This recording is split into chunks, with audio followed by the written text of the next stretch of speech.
After the third miscarriage, it was just, I think I had my mindset that, you know, it might not ever happen. I didn't go to any baby showers. I didn't want to talk to my friends that had kids. There's hopelessness in it. It's heart-wrenching at times. The hardest part about infertility is watching your wife kind of go through the process of being infertile and being powerless over that. I had to come to terms with it may not ever happen. I hoped that it would, but I think I prepared myself for the worst. It's heartbreaking for women over 35. If they don't have a partner, the clock is ticking, and what are we going to do? It was kind of a shock. I didn't realize that because in my family, there's never been any issues with any of the males. Infertility really affects the entire family. It even breaks the hearts of grandparents who long for that grandchild.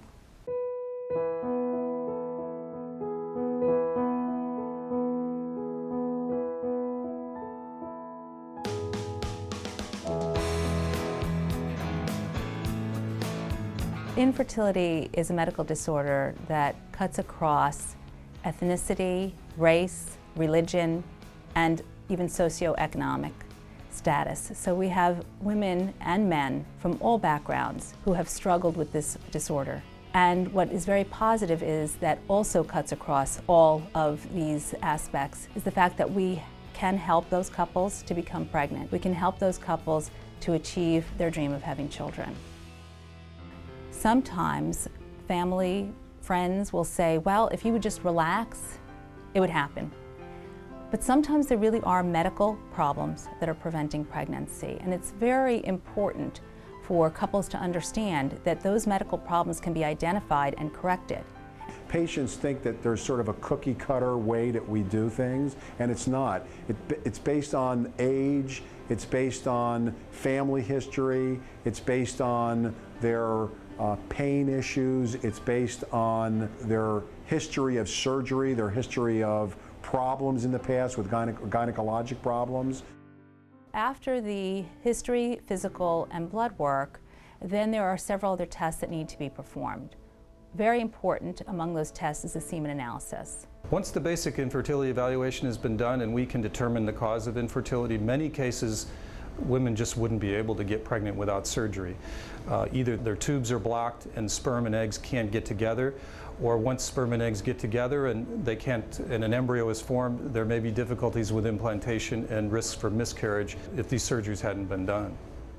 I think one of the advantages of surgery presently is that over the past 10 years, we've learned to do many procedures that used to require large incisions. We're able to do them with small, minimally invasive procedures like a laparoscopy or a hysteroscopy.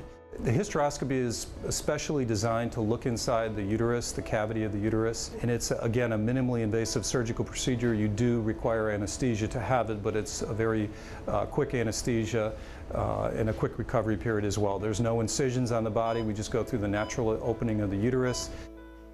Laparoscopy, that's a diagnostic procedure on the one hand. It's also an operative treatment on the other hand.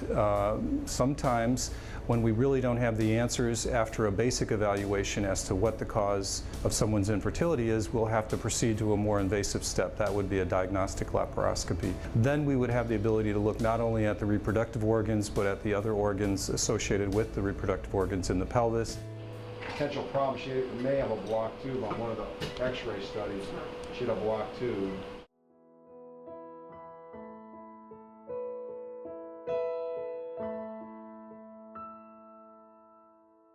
We were infertile in that we couldn't hold a pregnancy. We could get pregnant and it just wouldn't stick. We'd miscarry 3 times. Struggling with her through all of it is probably what I would say that the most difficult part of it is the fact that you're powerless and really can't fix it. And so with every miscarriage, you know, every bit of hope that you had kind of disappears. And the miscarriages were very, very hard because in many instances she had miscarried, but yet she still felt pregnant. Well, we were referred to the clinic after our 3rd miscarriage, and it's something that I really didn't want to do. I didn't want to go to a fertility clinic. I was okay with going to a fertility clinic, but I didn't want to do all the testing and the shots and, You know, I think I was in fear of what they might tell me. I think I was scared that they would tell me that I would never be able to have kids. So we started the whole journey of being tested to figure out why this was happening. After we found out it was a structural issue with my uterus, they could fix it surgically, and Dr. Yeko performed the surgery. And it was a fairly simple surgery. I really had it set in my head that maybe it would never happen. And the fact that it did, I mean, it was really, we're just so thankful, and it was really, really a dream that we wanted, and to be there and to have her, it's just a miracle. The day I held the baby was pretty awesome. For me and for my wife. And it was kind of one of those things where we felt whole, where we'd survived the journey, that we'd reached our destination.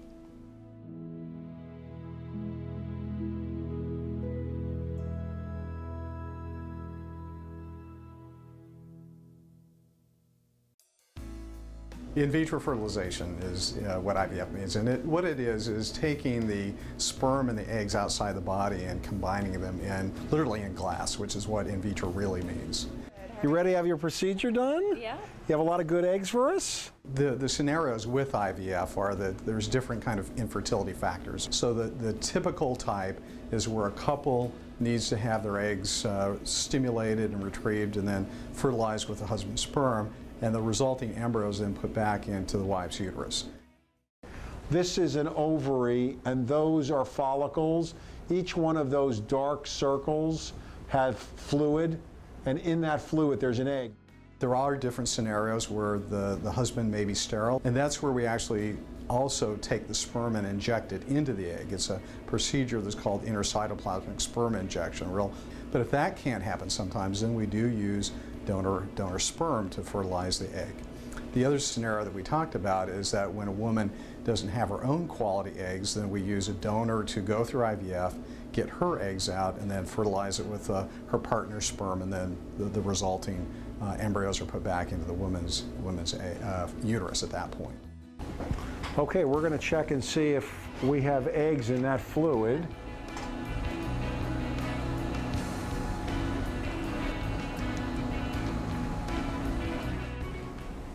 Okay, I got 3 eggs from the first cube. Hey guys, I have great news. We have 10 great eggs. Good. So you have a fabulous chance of getting pregnant. Great. Okay? All right. I started out at a regular OB doctor, and I seemed to check out fine, but he had some issues. He had a varicocele. After I had the surgery, I thought for sure that, a few months would go by and we find out magically that she was pregnant. So we were very hopeful that that corrected the issue. So we tried to get pregnant again, and it still wasn't working. It was not fun. All my girlfriends would call, and they were getting pregnant, and every phone call would be, oh, so-and-so's pregnant, oh, I'm pregnant again, I'm having my second or third baby, and there's baby showers to go to, and I didn't want to go to any of them. I did one IVF, which was unsuccessful. I did my second IVF with Dr. Tarantino, which produced my daughter, and I did a third IVF, which was unsuccessful, and now we're on our 4th IVF. When I first saw my baby, it was a surreal moment of all of a sudden, finally you are a father, you're somebody's dad. I can't imagine, what did we do before we had her? We have no idea, we can't remember. She's the best, we have a great time with her.